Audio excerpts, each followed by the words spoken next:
Pemprov DKI Jakarta dan Polda Metro Jaya sepakat membentuk tim terpadu pengamanan konflik sosial. Tim yang terdiri dari unsur Pemprov, polisi, TNI, serta tokoh masyarakat ini bertugas mencegah tawuran warga hingga tawuran pelajar. Ya, kita akan membahas lebih jauh bersama dengan narasumber kami, yaitu Kapolda Metro Jaya Irjen Pol Tito Karnavian. Selamat siang, Pak Tito. Selamat siang, Assalamualaikum warahmatullahi wabarakatuh. Baik, Waalaikumsalam Pak. Dan juga ada sosiolog Profesor Tamrin Amal Tomagola. Selamat siang Pak Tamrin. Selamat siang Mas. Baik, Pak Tito dan juga Pak Tamrin, sebelum kita membahas lebih jauh mengenai mencegah tawuran di Jakarta, kita akan menyimak dulu informasi berikut ini. Tawuran antar warga.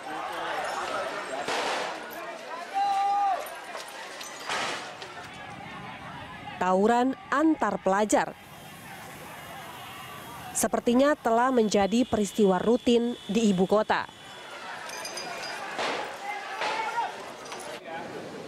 Untuk itu, Pemprov DKI Jakarta dan Polda Metro Jaya perkuat pengamanan ibu kota dengan pembentukan tim terpadu pengamanan konflik sosial. Tim ini terdiri atas unsur Pemprov DKI, polisi, TNI, dan tokoh masyarakat. Tugas utamanya mencegah tawuran antar warga dan antar pelajar. Langkah pencegahan yang dimaksud diantaranya dengan kegiatan olahraga bersama untuk kalangan pemuda. Anggaran yang dibutuhkan tim ini akan dibebankan pada APBD DKI. Kita membuat tim terpadu berdasarkan tadi ada polisi, timnya Pemda, polisi, TNI, tokoh-tokoh masyarakat, supaya kita melakukan langkah-langkah pencegahan proaktif supaya tempat-tempat tawuran ini seperti di Johor Bahru itu kan sekarang nggak ada lagi selama 2 tahun ini. Konsepnya bagus. Nah, kita adopsi di daerah-daerah lain. Tapi Pak Gubernur nanti akan siap mendukung untuk bentuk tim itu, termasuk penganggarannya. Lingkungan aman tanpa konflik sosial tentu membutuhkan kerjasama semua pihak. Masyarakat juga diajak untuk ikut andil melaporkan adanya tawuran maupun potensi tawuran.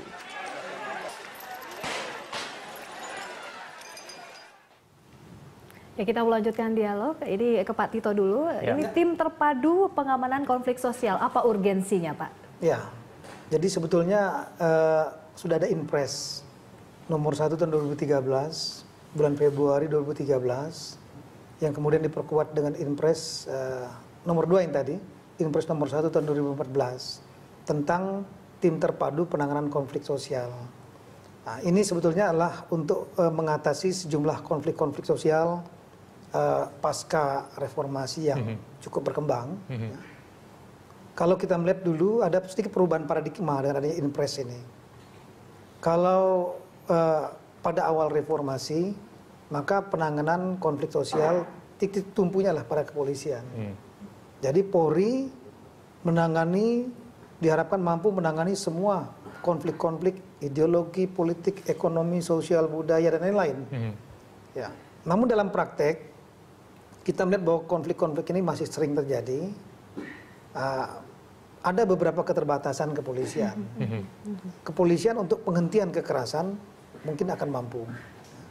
Kemudian, tapi ada 2 tahapan lain dalam penanganan konflik, yaitu pencegahan dan pemulihan pasca konflik. Ini kepolisian memiliki keterbatasan, terutama keterbatasan masalah sumber daya. Ya. Akar masalah konflik, misalnya masalah tanah, ya.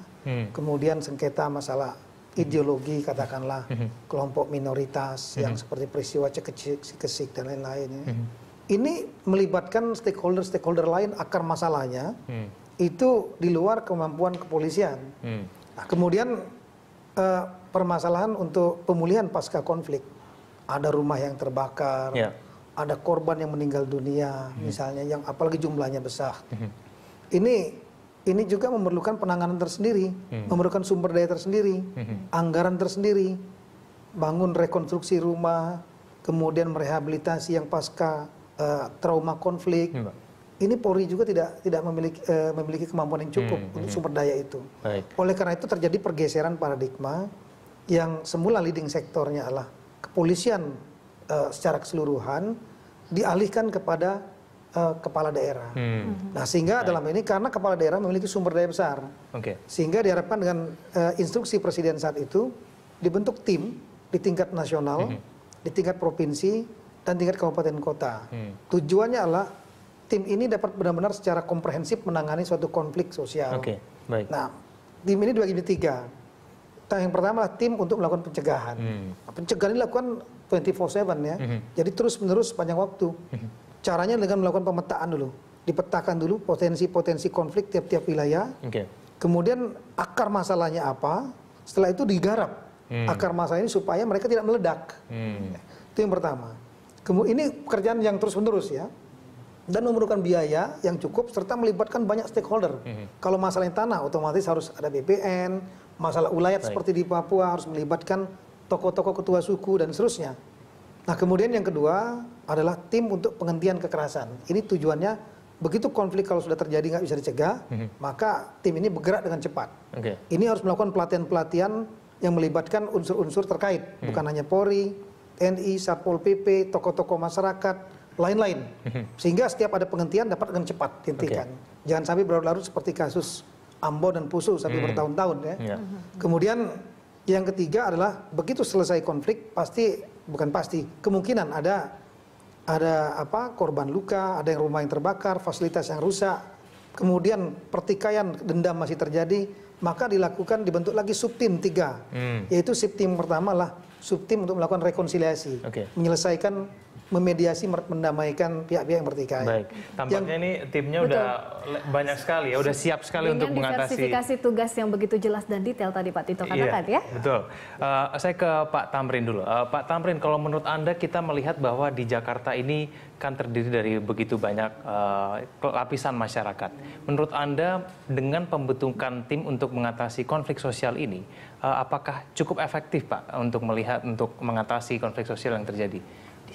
Sebenarnya saya pribadi termasuk yang bersyukur bahwa tim terpadu ini akhirnya terbentuk khususnya untuk Jakarta. Karena ini sudah lama kita anjurkan dari konflik-konflik dari tahun 99 sampai sekarang pasca reformasi itu sudah lama kita anjurkan bahwa harus ada tim terpadu. Setelah sekian lama baru sekarang ya. Tapi tim terpadunya tidak boleh tingkat pusat. Saya tidak percaya pada efektivitas dari tim terpadu di pusat. Tim terpadu udah benar harus di daerah.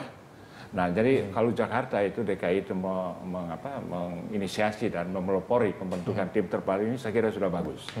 Nah, mudah-mudahan walaupun Jakarta tidak bisa dijadikan semacam eksemplar atau model untuk seluruh Indonesia, tapi paling kurang ada sesuatu yang bisa dipelajari dari pengalaman Jakarta kalau sudah mulai dengan penanganan konflik sosial. Baik, Pak itu bagus. Tapi ada satu hal yang saya pikir barangkali perlu, dan itu tadi oleh Pak Tito dengan bagus sudah dijelaskan itu.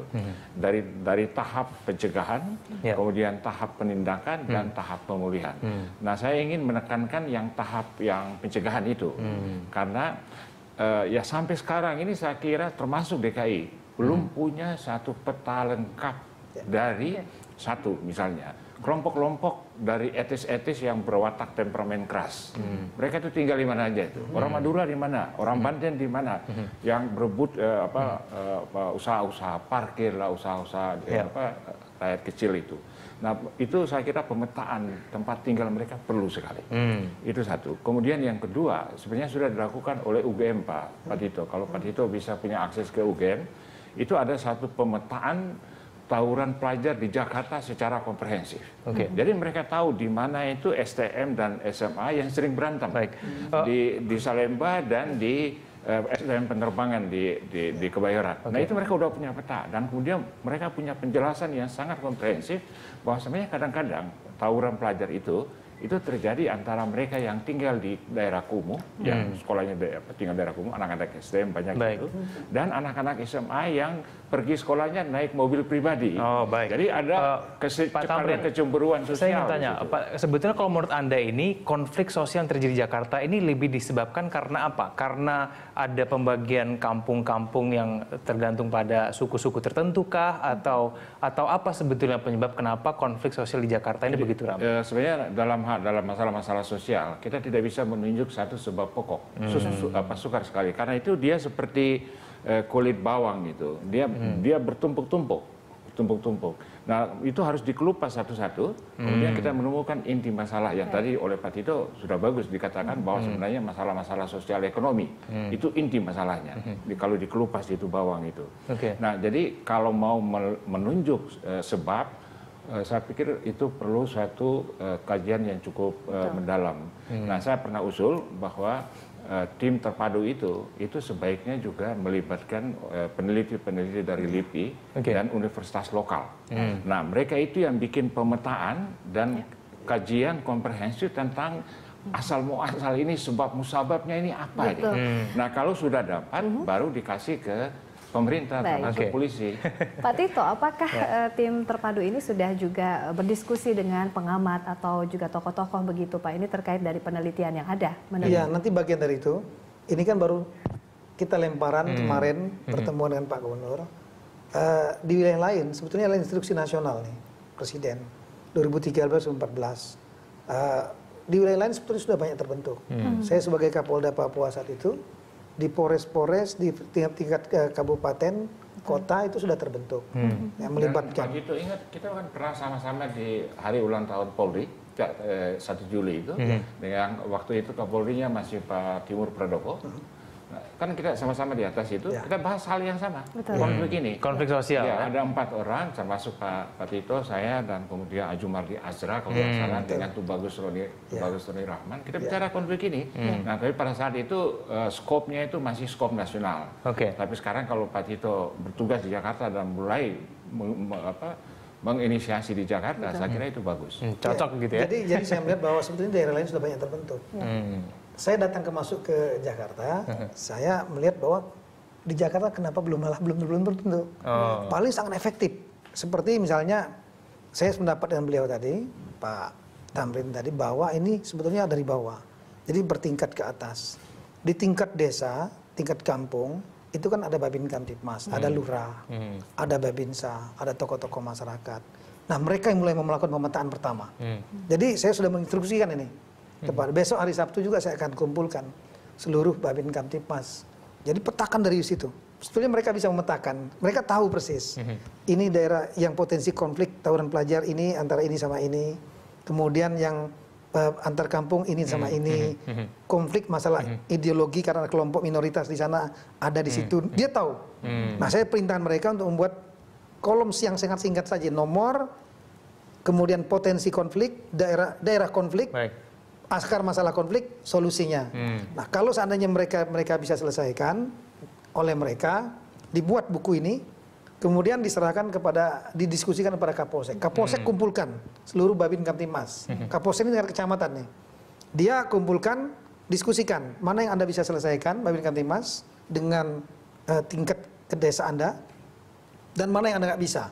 Karena ini melibatkan mungkin 2 desa, sehingga harus turun Kapolsek. Kapolsek ambil alih. Kapolsek buat pemetaan lagi. Pemetaan bukunya, potensinya mana saja, dan garap oleh Kapolsek.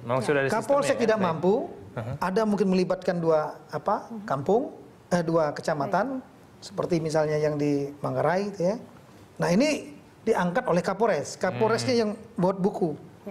Kapolres naik lagi ke tingkat Polda. Dia tidak mampu seperti daerah Manggarai. Jadi tiap tingkatan tuh punya tanggung jawab. Yang bisa diselesaikan tingkat bawah, selesaikan. Yang dia tidak mampu, ambil alih.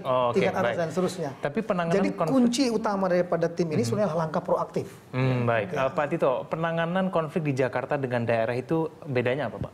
Nah, saya kira hampir sama. Cuma Jakarta lebih kompleks. Tadi yang disampaikan tadi, akar masalahnya bukan satu. Tapi Jakarta adalah melting pot, ya, heterogen sekali.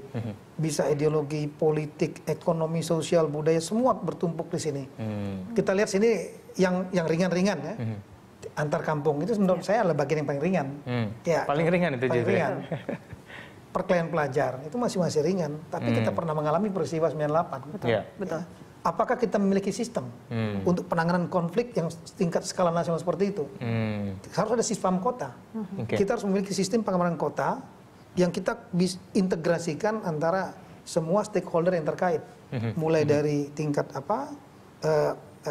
Pemda, kemudian provinsi, kemudian Polda, Kodam, dan banyak dari rekan-rekan satuan TNI, tokoh-tokoh masyarakat setempat. Pokoknya jangan sampai 98 itu terulang lagi begitu ya. Tapi menarik kita membahas roadmap ya, pemetaan daerah-daerah yang rawan konflik begitu ya. Kita bahas di segmen berikutnya, Pak Tamrin dan Pak Tito. Sesaat lagi kami akan kembali, tetaplah di Dialog Lunch Talk.